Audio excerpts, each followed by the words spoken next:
రేపు 2029లో మీ అందరి సారథ్యంలో మళ్ళీ ముఖ్యమంత్రిగా మన పార్టీ నుంచే ఉంటారని సంగతి ఈ విధంగా తెలియజేస్తున్నాను. పవన్ కళ్యాణ్ గారికి అసలు సీఎం అవ్వాలనే ఉద్దేశం ఉందా, లేక ఎప్పటికీ టీడీపీ నుంచి సీఎం ను చేయడానికి కష్టపడుతూ తన సైనికుల్ని కేవలం వాడుకుంటున్నారా? 2014 నుంచి 2026 వరకు జరుగుతున్న పరిణామాలు చూస్తుంటే జన సైనికులు కేవలం జెండాలు మోయడానికే పరిమితమా అనే సందేహం కలగడం తప్ప. ఒకసారి గతాన్ని విశ్లేషిద్దాం.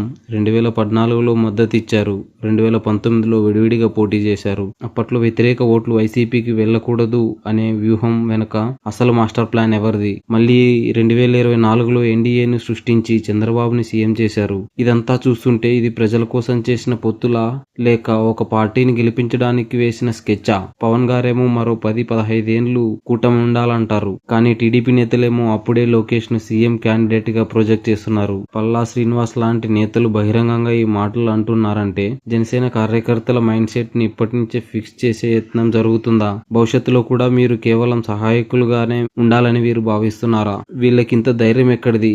ఏం చేసినా, ఎన్ని అబద్ధాలు చెప్పినా మీడియా అండతో కవర్ చేసుకోవచ్చనే ధీమానా? ఎన్నికల సమయానికి అబద్ధాలను నిజాలుగా రుద్ది మళ్లీ ఓట్లు వేయించుకోవచ్చని నమ్ముతున్నారా? మీడియా మేనేజ్మెంట్ ఉంటే ప్రజలు గొర్రెల్లా మార్చేయొచ్చని వీళ్ళు బరిదెగిస్తున్నారా? పై స్థాయిలో ఉన్న నాయకులు పదవులను అనుభవిస్తూ బానే ఉంటారు, మరి ప్రాణాలకు తెగించి పోరాడే గ్రౌండ్ లెవెల్ కార్యకర్తల పరిస్థితి ఏంటి? ఈ నాయకులను నమ్ముకుని వాళ్ళ జీవితాంతం ఇలాగే గందరగోళ రాజకీయాల్లో బలి అవ్వాల్సిందేనా? ప్రజలు మీకు అంత అమాయకులుగా కనిపిస్తున్నారా?